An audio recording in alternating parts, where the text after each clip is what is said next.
하나님께서 오늘 우리에게 주시는 말씀은 창세기 39장 1절에서 6절까지 말씀입니다. 구약성경 60쪽에 있습니다. 요셉이 이끌려 애굽에 내려가매 바로의 신하 춘위 대장 애굽 사람 보디발이 그를 그리로 데려간 이스마엘 사람의 손에서 요셉을 사니라. 여호와께서 요셉과 함께 하심으로 그가 형통한 자가 되어 그의 주인 애굽 사람의 집에 있으니 그의 주인이 여호와께서 그와 함께 하심을 보며 또 여호와께서 그의 범사에 형통하게 하심을 보았더라. 요셉이 그의 주인에게 은혜를 입어 섬김에 그가 요셉을 가정 총무로 삼고 자기의 소유를 다 그의 손에 의탁하니 그가 요셉에게 자기의 집과 그의 모든 소유물을 주관하게 한 때부터 여호와께서 요셉을 위하여 그 애굽 사람의 집에 복을 내리심으로 여호와의 복이 그의 집과 밭에 있는 모든 소유에 미친지라. 주인이 그의 소유를 다 요셉의 손에 의탁하고 자기가 먹는 음식 외에는 간섭하지 아니하였더라. 요셉은 용모가 빼어나고 아름다웠더라. 아멘. 이것은 하나님의 말씀입니다. 이른 성명절을 맞아서 우리 유치부에서부터 작년에 이르기까지 온 세대가 함께 모여서 주일 예배를 드립니다. 또 저도 이렇게 얼굴 뵈니까요, 또 제가 이렇게 늘 기도로만 이렇게 만났던 우리의 자녀들도 또 이렇게 함께 보니까 너무 좋은 것 같습니다. 이게 교회가 젊은지 아니면 교회가 오래되는지 아는 특징이 있습니다. 명절 때 되면 알 수 있어요. 명절 때 되면 여기저기 이렇게 많이 부모님 찾아가면 교회가 젊은 거고요. 네, 명절 때가 되면 갑자기 교회가 풍성해지면 조금 나이가 든 교회입니다. 우리 교회는 젊은 교회죠. 이렇게 온 가족이 함께 모여서 예배 드릴 수 있는 것 바로 주님의 은혜입니다. 우리 예전에는 TV나 책을 보면 꿈이라는 그런 단어를 많이 이야기하였습니다. 근데 요즘에는 꿈이라는 단어보다는 비전이라는 말을 더 많이 사용합니다. 이 비슷한 말 같은데 좀 차이가 있어요. 어떤 차이가 있을까요? 꿈은 우리나라 말이고 비전은 영어라고요. 이런 수준 높은 우리 교회가 있습니다. 꿈은 우리가 원하고 바라는 목표를 가리키고 있습니다. 이 비전에는 목표라는 의미도 있지만 더 중요한 의미는 비전은 미래를 보는, 앞을 보는 그런 능력을 이야기합니다. 꿈을 이루어낼 수 있도록 앞을 보는 능력이죠. 그래서 우리에게는 꿈만 있어서는 안 되고 비전이 있어야 됩니다. 근데요, 꿈은 내가 꿀 수 있지만 비전은 하나님이 주셔야 됩니다. 이 세상에 꿈꾸는 사람 많이 있습니다. 그러나 그 꿈을 내 삶으로 이뤄내는 사람은 많지 않습니다. 많은 이들이 좋은 꿈은 가지고 있지만 이루지 못하고 그냥 그렇게 살아가고 있습니다. 우리가 바라고 원하는 이 꿈을 어떻게 하면 이룰 수 있을까요? 오늘 말씀을 통해서 내가 생각하고 바라는 그런 꿈을 이뤄내는 비전을 가지는 하나님께서 원하는 그런 비전을 받는 우리 모든 성도님들 되시기를 바랍니다. 아멘. 별명이 꿈꾸는 소년이라는 그런 한 사람이 있었습니다. 이 아이는 어릴 적부터 아버지의 특별한 사랑을 받았습니다. 그래서 다른 사람들은 똑같은 그런 검은색이나 흰색 옷을 입을 때 이 소년은 좋은 채색 옷을 입었습니다. 아버지의 상에서 제일 좋은 음식을 먹었습니다. 이 소년이 어느 날 꿈을 꾸었습니다. 창세기 37장에 보면요, 요셉이 다시 꿈을 꾸고 그의 형들에게 말하여 이르되 내가 또 꿈을 꾼즉 해와 달과 11별이 내게 절하더이다 하니라. 해와 달은 그 당시에 가정의 가장 큰 엄마 아빠를 상징합니다. 해와 달과 11별이 자기에게 절한다는 것은 아버지와 어머니 그리고 나머지 형제들의 지도자가 된다는 꿈입니다. 그리고 해와 달은 온 세계의 모든 권세를 의미합니다. 온 세계의 권세가 자신에게 무릎을 꿇는다는 것입니다. 이 중동 지방은 우리나라와 같이 형제 간의 서열을 중요하게 여깁니다. 형제들의 절을 받는 사람은 앞으로 그 집안의 장자가 된다는 것입니다. 이 소년의 위로는 형들이 많이 있었습니다. 그러니 장자가 된다는 꿈 이야기를 들은 형들은 겉으로 내색은 하지 않지만 속으로는 기분이 몹시 좋지 않았을 것입니다. 어느 날 아버지의 심부름으로 형들이 양을 치고 있는데 이 소년이 그 형들이 양 치는 곳으로 갔습니다. 그렇지만 그곳에 가서 형제들에게 배신을 당하게 됩니다. 그 배신당하는 장면입니다. 창세기 37장입니다.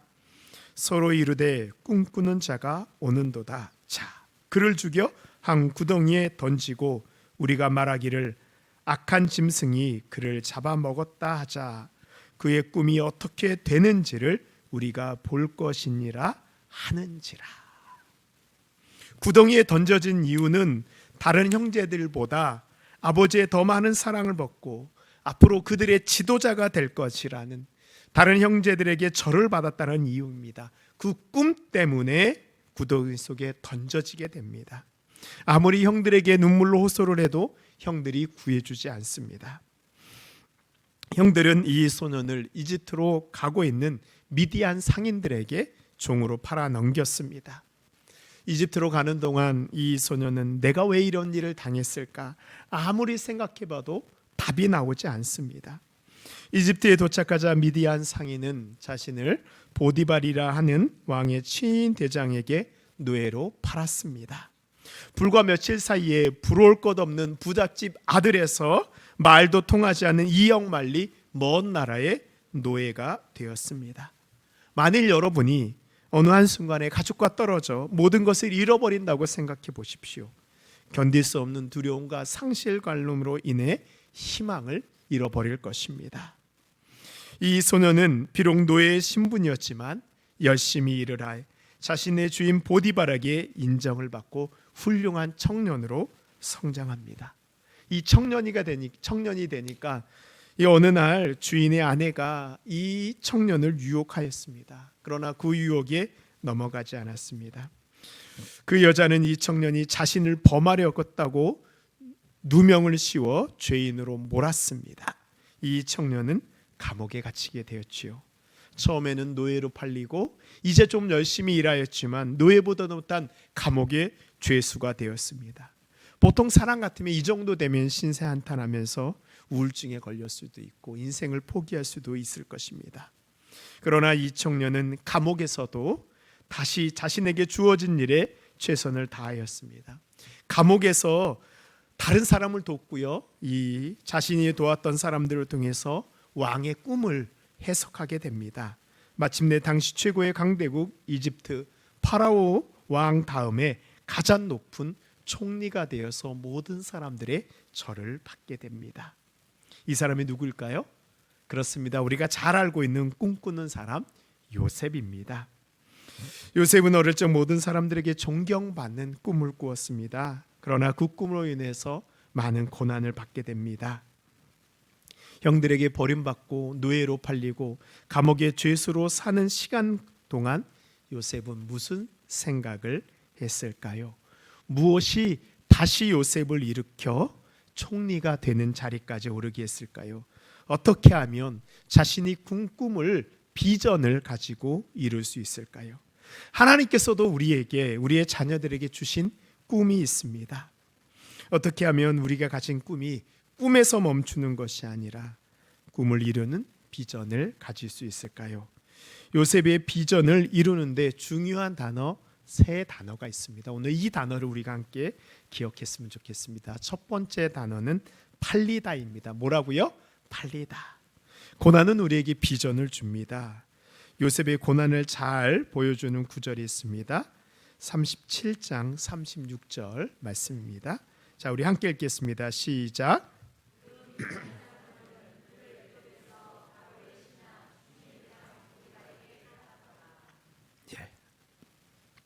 요셉은 친위 제장 보디발에게 팔렸습니다. 여기서 팔았더라라는 히브리어는 마카르라는 단어입니다. 이 마카르는 가치 있는 물건이나 가치 있는 땅을 팔 때 사용하는 말입니다. 사람에게는 원래 쓰는 말은 아니에요. 그런데 요셉에게, 사람에게 쓰지 않은 이 마카르라는 말이 쓰인 것은 요셉의 인생이 눈에 보기에는 노예로 팔렸지만 가치 있는 인생인 것을 우리에게 간접적으로 성경은 보여주고 있습니다. 이 구약 성경에는 동족을, 같은 민족을 종으로 팔지 말라는 규정이 있습니다. 근데 요셉은 동족 가운데서도 가장 가까운 형들을 통해 팔리게 됩니다. 그것도 이방인에게 팔려 다시는 돌아올 수 없는 곳으로 가게 됩니다. 노예가 된다는 것, 이제 인간의 대접을 받을 수 없는 것입니다. 이제 인격이 아닌 물건으로서 취급을 당하게 됩니다. 요셉은 자신이 한 번도 상상하지 못한 고난을 받게 됩니다. 우리도 신앙생활하면서 우리 안에 있는 생각들이 있어요. 내가 교회를 다니면, 내가 열심히 하면 나에게 문제가 오지 않는다는 그런 마음입니다. 근데 현실은 어떤가요? 내가 잘못하지 않았는데도 불구하고 우리 학생들은 학교에서, 집에서, 가게에서, 기업 가운데 문제가 생기고, 또 어떤 경우에는 내가 정말 믿었던 사람으로 인해서 공경에 처하기도 합니다. 그래서 우리가 먼저 인정해야 될 거는요, 나도 팔릴 수 있다라는 그런 마음입니다. 나도 어려운 일 당할 수 있습니다. 내가 잘하고 잘못한 건 상관이 없습니다. 신앙인이어도 어려움이 당할 수 있습니다. 고난은 누구에게나 올 수 있는 것이요. 근데 중요한 것은 우리가 고난 가운데 그 자리에 주저앉아 있을 것인가, 아니면 고난 가운데 숨겨져 있는 하나님의 비전을 볼 것인가입니다. 그래서 잠언 17장 3절에는 이렇게 하나님의 계획을 우리에게 알려주고 있습니다. 도가니는 은을, 풀무는 금을 연단하거니와 여호와는 마음을 연단하시느니라. 아멘. 우리 그렇게 얘기하잖아요. 모든 것은 우리의 마음에 달려 있다. 고난은 우리의 마음을 연단하시는 하나님의 방법입니다. 아무리 좋은 금이 있다고 할지라도 불순물이 섞여져 있으면 그 가치를 제대로 인정받을 수 없습니다. 순금이 되기 위해서, 가장 가치 있는 금이 되기 위해서는 이 풀무 속에, 불 속에 녹아져 불순물이 제거되는 과정을 거쳐야 합니다.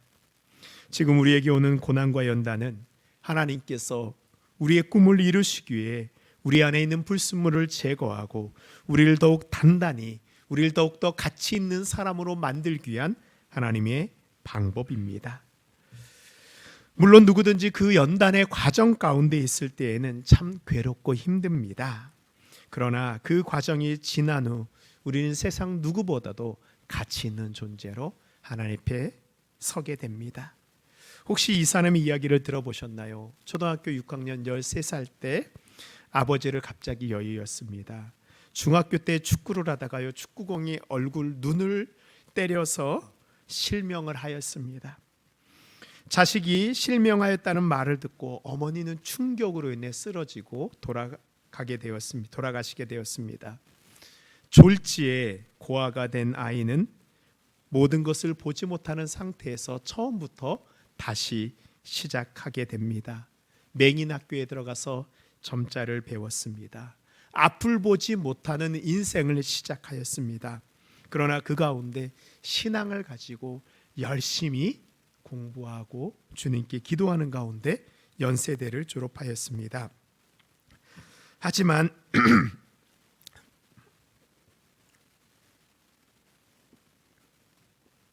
맹인이라는 핸디캡 때문에 졸업은 하였지만 직장을 가질 수 없었습니다.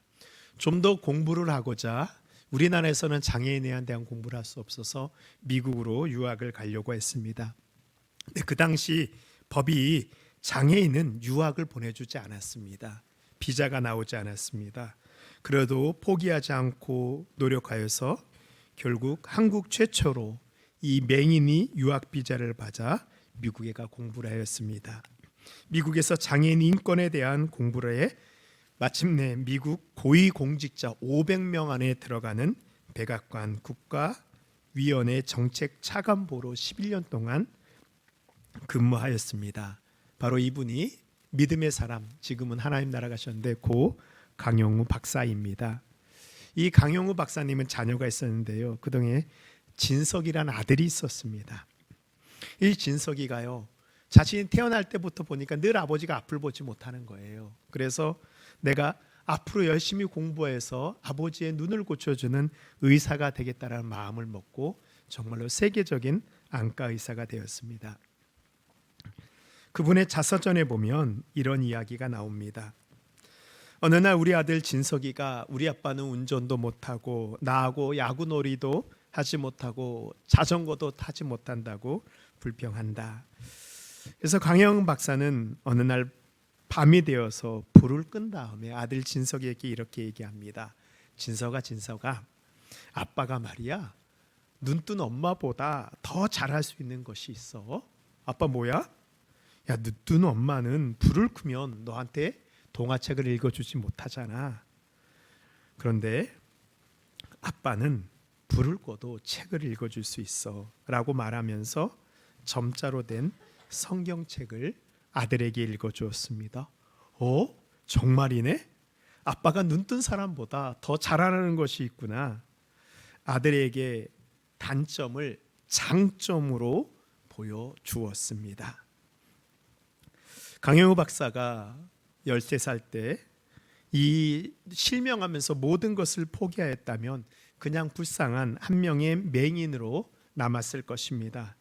그러나 이 연단의 과정을 잘 견뎌내서 육체의 눈으로 볼 수 없었던 하나님이 주신 비전을 가지는 자가 되었습니다. 하나님께서는 고난을 통해서 우리의 약점을 강점으로 만들어 주십니다. 여러분의 어떤 약점을 가지고 있습니까? 하나님께서는 그 약점을 강점으로 바꾸어 주십니다. 하나님께서는 우리에게 비전을 이루어갈 수 있는 힘을 주셨습니다. 사랑하는 여러분, 지금 우리에게 주신 시간은 하나님께서 더 큰 일을 하기 위한 준비의 과정입니다. 우리가 연단을 받고 가장 가치 있는 순금같이 나올 때 세상에서 가장 가치 있는 귀히 쓰임 받는 우리 모두가 될 것을 믿습니다. 두 번째 단어는 함께하다입니다. 하나님과 함께할 때 복원력을 가지게 됩니다. 우리 읽은 말씀 2절 우리 함께 읽도록 하겠습니다. 여호와께서 요셉과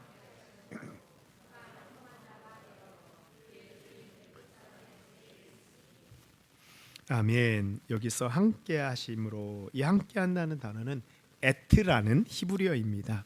에트라는 함께 한다라는 뜻도 있지만 뭐뭐로 말미암는다라는 의미를 가지고 있습니다. 즉 하나님과 함께 한다는 것은 하나님으로 말미암아 나에게 닥쳐진 모든 일들을 감당할 수 있다라는 뜻입니다. 그러니까 하나님과 함께 하시면요, 하나님으로 말미암아 지금의 상황을 이겨낼 수 있습니다. 종이로 팔린 요셉은 지금 누구와 함께 있을까요? 자신과의 비슷한 처지의 종들과 함께 있을 것입니다.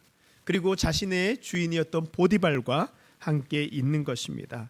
그런데 성경은 그렇게 이야기하지 않습니다. 지금 누구와 함께 있다라고 얘기하고 있습니까?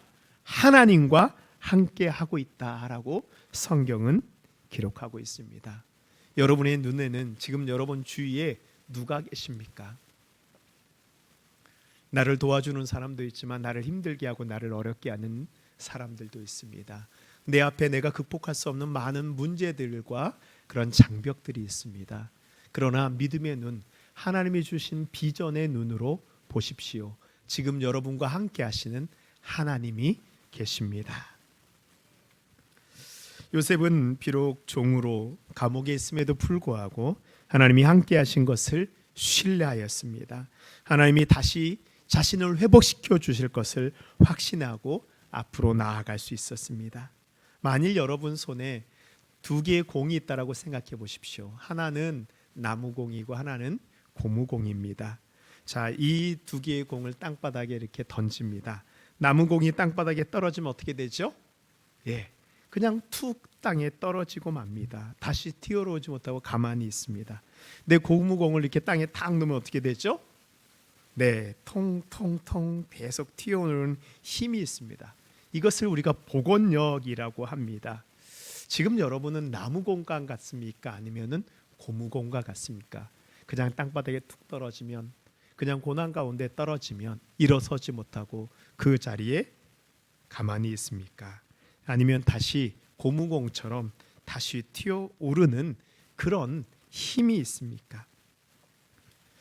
하나님과 함께하는 사람은 하나님으로 말미암아 다시 일어설 수 있습니다. 요셉이 자신의 맡겨진 일에 최선을 다할 수 있는 것은 자신이 뛰어나서가 아니고 하나님과 함께하기 때문입니다. 바로 하나님이 함께해 주시는 복원력이 있기 때문입니다. 하나님과 함께한 사람은 이 복원력으로 말미암아 어떠한 상황 가운데서 다시 일어설 수 있어요. 특별히 하나님과 함께한 사람은 유혹 가운데 넘어지지 않습니다. 요셉이 보디발의 아내의 유혹을 이길 수 있었던 것은 하나님이 나와 함께 하시고 있다는 것을 기억하였기 때문입니다. 우리 학생들도 때로는 친구들 따라서 잘못된 일에 유혹받을 수 있습니다.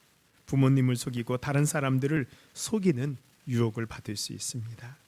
그러나 하나님이 함께 하시면 유혹을 밀리치는 힘, 유혹으로부터 벗어나는 그런 능력을 하나님이 주십니다. 그리고 우리가 어느 자리에 있든지 혹시라도 우리가 유혹으로 인해 넘어질지라도 다시 일어날 수 있는 복원력을 주십니다. 하나님이 나와 함께 하시면 우리 일어설 수 있습니다.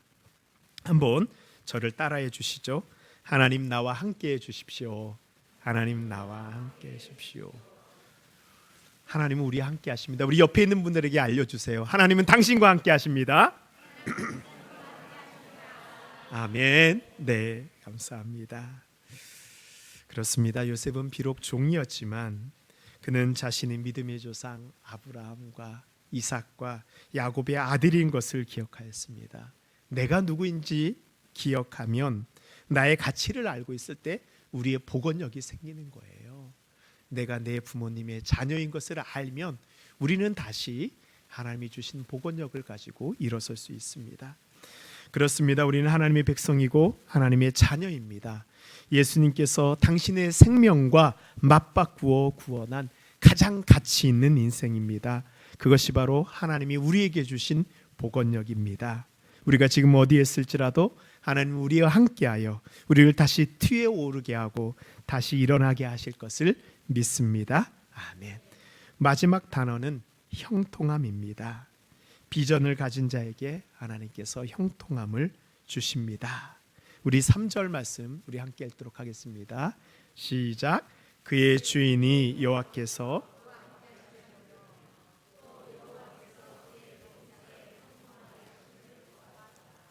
아멘. 형통은 앞으로 나아간다라는 뜻을 가진 찰라으라는 히브리어입니다. 하나님과 함께하게 하시는 하나님과 함께하는 사람에게 주시는 하나님의 선물은 바로 형통한 앞으로 나아가게 하시는 것입니다. 요셉이 어느 정도 형통했을까요? 우리가 창세기를 잘 읽어보고 요셉의 삶을 보면 요셉이 나서기만 하면 문제가 해결되는 것을 볼 수 있습니다. 요셉이 재산을 맡아서 관리하면 재산이 몇 배로 늘어납니다. 요셉이 감옥에서 일을 하면 그 감옥의 모든 일들이 평안해집니다. 또 요셉이 총리가 되어서 이제 농사를 이렇게 감독하게 되었을 때 그 곡식들이 잘 자라서 몇 배의 열매가 걷게 됩니다. 어려운 일을 시켜도 잘 감당합니다. 그때마다 요셉은 하나님이 함께 하셨다라고 고백하고 있습니다. 이 요셉의 생애를 보면 요셉이 하나님 앞에 기도하였다라는 단어는 나오지 않습니다. 그러나 하나님과 함께 했다는 그 단어 속에는 요셉이 하나님을 바라고 소망하였다는 것을 알 수 있습니다. 근데 요셉만 이것을 아는 것이 아니고 주위 사람들도 요셉을 보면서 똑같은 경험을 하게 됩니다. 요셉의 주인 보디발의 눈에도 요셉이 형통한 것이 눈에 보였습니다. 5절입니다. 그가 요셉에게 자기의 집과 그의 모든 소유물을 주관하게 한 때부터 여호와께서 요셉을 위하여 그 애굽 사람의 집에 복을 내리심으로 여호와의 복이 그의 집과 밭에 있는 모든 소유에 미친지라. 요셉이 보디발의 아내 모함으로 인해 감옥에 갇히게 되었을 때는 어떻게 되었나요? 우리 창세기 39장 23절에 보면요, 간수장은 그의 손에 맡긴 것을 무엇이든지 살펴보지 아니하였으니 이는 여호와께서 요셉과 함께 하심이라. 여호와께서 그의 범사에 형통하게 하셨더라. 아멘. 우리가 어떤 삶을 살아야 될까요? 하나님과 함께하는, 하나님이 주신 형통함을 살아야 됩니다. 형통한 사람은 하나님이 그 사람을 통해서 복을 주십니다. 그 사람이 손길이 닿는 곳 모든 곳에 복이 임하게 됩니다. 우리가 어떨 때에는 아무리 열심히 공부하고 노력해도 그대로인 것처럼 느껴질 때가 있죠. 열심히 일하는데 상황은 나아지지 않습니다. 그러나 우리가 하나님과 함께할 때 하나님께서 우리를 형통하게, 우리를 앞으로 나아가게 하여 주시는 것을 믿으시기 바랍니다. 아멘. 하나님이 우리와 함께함을 신뢰할 때 하나님은 우리의 자녀들에게 지혜를 주시고 앞을 볼 수 있는 비전 주십니다. 우리가 진로를 고민할 때에도 하나님께서 우리 자녀들의 길을 인도해 주십니다. 지금 우리의 눈으로 보면 제자리 갇혀도 하나님을 신뢰하며 하나님과 동행할 때 하나님께서 우리를 요새처럼 존귀하게 사용하여 주실 것입니다. 아멘. 그렇습니다. 하나님과 함께할 때 우리의 가정 가운데, 우리의 기업 가운데, 우리의 함께하는 우리 학교 가운데 하나님께서 우리에게 형통함을 주십니다. 아멘. 사랑하는 성도 여러분, 우리가 이 길 갈 때 연단 가운데 어려움이 있을 수도 있습니다. 하나님과 함께해도 넘어질 수 있습니다. 그러나 하나님이 우리를 다시 일으켜 주시고 하나님께서 우리의 길을 형통함으로 인도하여 주실 것을 믿으시기 바랍니다. 아멘. 하나님과 함께 비전을 이루는 삶을 살아가는 우리 모든 성도님들 되시기를 바랍니다. 아멘.